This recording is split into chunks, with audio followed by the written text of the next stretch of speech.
बिस्मिल्लाहिर्रहमानिर्रहीम। अस्सलामु अलैकुम वरहमतुल्लाहि वबरकातुहू। मैं हूँ ताहिर हनीफ और मैं अपने तमाम मुअज़्ज़ज़ नाज़रीन को मिशल राह के इस प्लेटफॉर्म पर खुशामदीद कहता हूँ। उसका नाम डॉक्टर अहमद था और वो अपने मुल्क का एक मारूफ डॉक्टर था। लोग उससे चेकअप करवाने और मशवरा लेने के लिए काफ़ी देर तक इंतज़ार करते। दर हकीकत उसकी शोहरत बढ़ती ही चली गई। उसके मुल्क के एक बड़े शहर में एक इंटरनेशनल मेडिकल कॉन्फ्रेंस का इनेकाद होने जा रहा था, जिसमें उसे भी दावत दी गई। डॉक्टर अहमद की खिदमात के पेश नज़र फैसला हुआ कि वो इस कॉन्फ्रेंस में अपना रिसर्च वर्क पढ़ेगा और उसे एजाज़ी शील्ड और सर्टिफिकेट भी दिया जाएगा। चुनाचे डॉक्टर अहमद अपने घर से एयरपोर्ट की तरफ रवाना हुआ। आज वो बहुत खुश था और पुरसुकून था, क्योंकि आज शाम उसे खुसूसी तकरीम और इज्जत से नवाजा जाने वाला था। ये सोचकर ही वो और ज़्यादा आसूदा होने लगा। एयरपोर्ट पर मामूल की चेकिंग के बाद फौरन ही वो हवाई जहाज़ में सवार हो गया और उसकी फ़्लाइट शेड्यूल के मुताबिक परवाज़ कर गई। कोई आध या पौन घंटे के बाद एयर होस्टेस ने खबर सुनाई।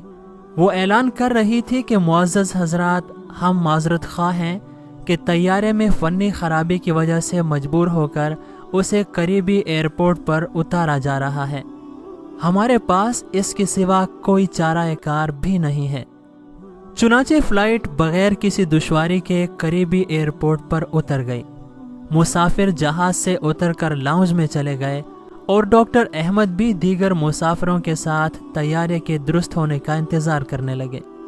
थोड़ी ही देर बाद एयरपोर्ट अथॉरिटी ने ऐलान किया कि खराबी दुरुस्त होने का फौरी इम्कान नहीं है और मुसाफिरों को मुतबादिल तैयारा आने तक इंतज़ार करना पड़ेगा। लेकिन नया तैयारा कब आएगा किसी को इल्म न था।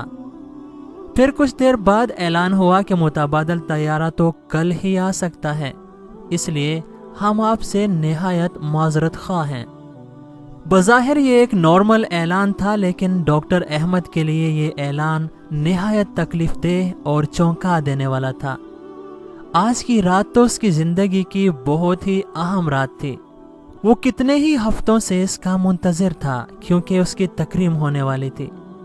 वो कुर्सी से उठा और एयरपोर्ट के आला अफसर के पास जा पहुंचा। अपना तारुफ करवाया और कहा, मैं इंटरनेशनल मायार का डॉक्टर हूँ, मेरा एक एक मिनट कीमती है। मुझे आज रात फलां शहर में मकाला पढ़ना है।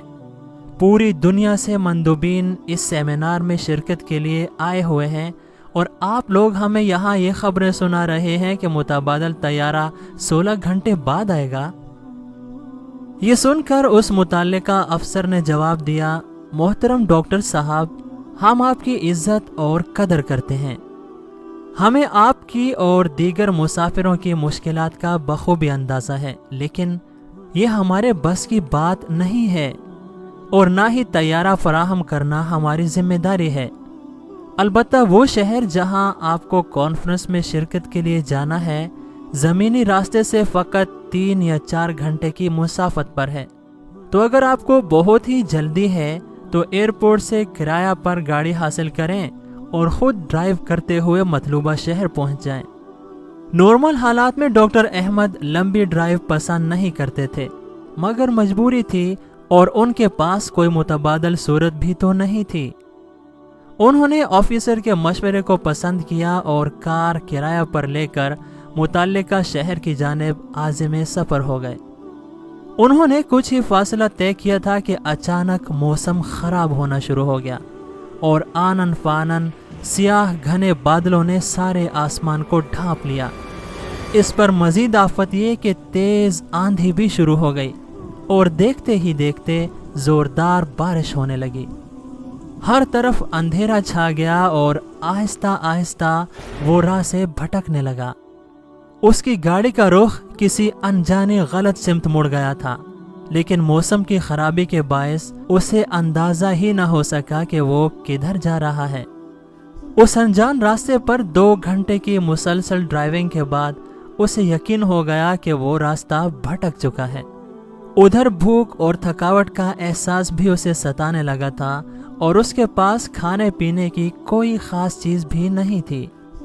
चुनाचे किसी महफूज ठिकाने की तलाश उसके दिलो दिमाग पर सवार थी, जहां खाने पीने की कोई चीज मिल सके। वक्त तेजी से गुजरता चला गया और रात का अंधेरा फैलता चला गया। इसी असना में वो एक छोटे से गांव के पास से गुजरा और गैर शऊरी तौर पर अपनी गाड़ी एक मामूली से घर के सामने रोक दी। उसका हाथ घर के दरवाजे पर था और वो उसे खटखटा रहा था।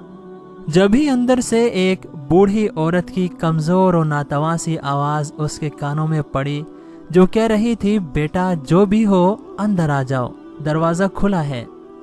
चुनाचे डॉक्टर अहमद घर में दाखिल हुआ तो देखा कि एक बूढ़ी औरत मुतहर्रिक कुर्सी पर बैठी है। डॉक्टर ने कहा, अम्मा जी मेरे मोबाइल की बैटरी खत्म हो चुकी है, क्या मैं आपका मोबाइल इस्तेमाल कर सकता हूँ? ये सुनकर बूढ़ी औरत मुस्कुराकर कहने लगी, बेटे कौन से फोन की बात कर रहे हो? शायद तुम्हें नहीं मालूम कि तुम कहाँ हो। हमारे यहाँ तो न बिजली है और न टेलीफोन। ये तो बस एक छोटा सा गांव है जहाँ शहरी सहूलतों का कोई तस्वर भी नहीं है। मेरे बेटे वो सामने मेज पर चाय और खाना रखा हुआ है। लगता है कि तुम भूखे और प्यासे हो और रास्ता भटक गए हो, तो पहले तुम खाना खा लो, फिर बात करते हैं। तुम्हारा सफर भी खासा तवील लगता है। ये सुनकर डॉक्टर अहमद ने उस बूढ़ी खातून का शुक्रिया अदा किया और खाने पे झपट पड़ा, क्योंकि भूख की शिद्दत ने उसे सता रखा था। वो खाने में मसरूफ ही था कि अचानक बूढ़ी औरत की कुर्सी के साथ वाली चारपाई पर हरकत हुई और एक मासूम बच्चे ने रोना शुरू कर दिया। बूढ़ी औरत ने उस बच्चे को थपक कर सुलाया और उसे दुआएं देना शुरू कर दी। दरअसल वो उस बच्चे की सेहत और सलामती के लिए लंबी लंबी आजिज़ाना दुआएं कर रही थी। डॉक्टर अहमद खाना भी खा रहा था और साथ साथ इस सारे मंजर को ऑब्जर्व भी कर रहा था। चुनाचे जब वो खाना खा चुका तो खातून से कहने लगा, अम्मा जान आपने अखलाक, करम और मेज़बानी से मेरा दिल जीत लिया है। आप लंबी लंबी दुआएं भी मांग रही हैं। मुझे उम्मीद है कि अल्लाह ताला आपकी दुआएं ज़रूर कबूल करेगा। मेरे बेटे, वो बुढ़िया गोया हुई, मेरे अल्लाह ने मेरी हर दुआ सुनी है और कबूल भी की है। बस एक दुआ बाकी है जो शायद मेरे ज़ौफ़े ईमान की वजह से पूरी नहीं हुई। तुम तो मुसाफिर हो, दुआ करो कि वो भी कबूल हो जाए। डॉक्टर अहमद को इश्तियाक पैदा हुआ। कहने लगा, अम्मा जान वो कौन सी दुआ है जो कबूल नहीं हुई? आप मुझे अपना काम बताएं, मैं आपके बेटे की तरह हूँ। इंशाअल्लाह उसे ज़रूर करूँगा और आपकी ख्वाहिश का पूरा पूरा एहतराम करूँगा। वो खातून कहने लगी, मेरे अजीज़ बेटे, वो दुआ और ख्वाहिश मेरे अपने लिए नहीं है, बल्कि इस यतीम बच्चे के लिए है जो मेरा पोता है। इसके माँ बाप फौत हो चुके हैं और इसे हड्डियों की एक ऐसी बीमारी है जिसकी वजह से ये चलने फिरने से माजूर है। मैंने इसके बहुत इलाज करवाए हैं, बड़े बड़े डॉक्टर्स के पास लेकर गए हों, मगर तमाम ही डॉक्टर्स इसके इलाज से आजिज़ आ गए हैं। लोगों ने मशवरा दिया है कि इस मुल्क में एक अहमद नाम का मशहूर डॉक्टर है जो इस मर्ज के इलाज का माहिर है। उसकी शोहरत दूर दूर तक है। वो बड़ा माना हुआ सर्जन है जो इसका ऑपरेशन कर सकता है, मगर वो तो यहाँ से बहुत दूर रहता है। उस तक पहुँचना कोई आसान काम तो नहीं। तुम मेरी हालत देख ही रहे हो, मैं उम्र रसीदा हूँ, किसी भी वक्त बुलावा आ सकता है। मुझे ये फिक्र खाए जा रही है कि मेरे बाद इस बच्चे की निगहदाश्त कौन करेगा। इसलिए मैं हर वक्त अल्लाह ताला से दुआ करती हूँ कि वो कोई सबब पैदा कर दे कि मैं इस बच्चे को डॉक्टर अहमद के पास ले जाकर इलाज करवा सकूँ। हो सकता है कि इस यतीम बच्चे को डॉक्टर अहमद के हाथों शिफा मिल जाए। वो बूढ़ी औरत जो इस अजनबी से अनजान थी, अपनी ही रो में बहती गई और सब कुछ दिल का हाल कहती गई। इधर डॉक्टर अहमद अपने जज्बात पर काबू न रख सका। उसकी आंखें भीग चुकी थीं। रुंधी हुई आवाज में उसने कहा, अम्मा जान, मेरा तैयारा खराब हुआ, फिर खूब तूफान आया, आंधी और बारिश आई। अल्लाह ताला ने मुझे घेर घार कर आपके घर भिजवा दिया। दरअसल आपकी आखिरी दुआ भी कबूल हो चुकी है। अल्लाह रब्बुल इज़्ज़त ने ऐसे असबाब मुहैया फरमा दिए हैं कि डॉक्टर अहमद खुद चलकर आपके घर आ गया है। अब मैं आपके पोते का अगर अल्लाह ने चाहा तो पूरी मेहनत और तवज्जो से इलाज करूंगा। दोस्तों, मैंने ये वाक़या मौसूआ क़सस में पढ़ा। मैंने इस पर बहुत गौर किया कि ये शहर कौन सा हो सकता है।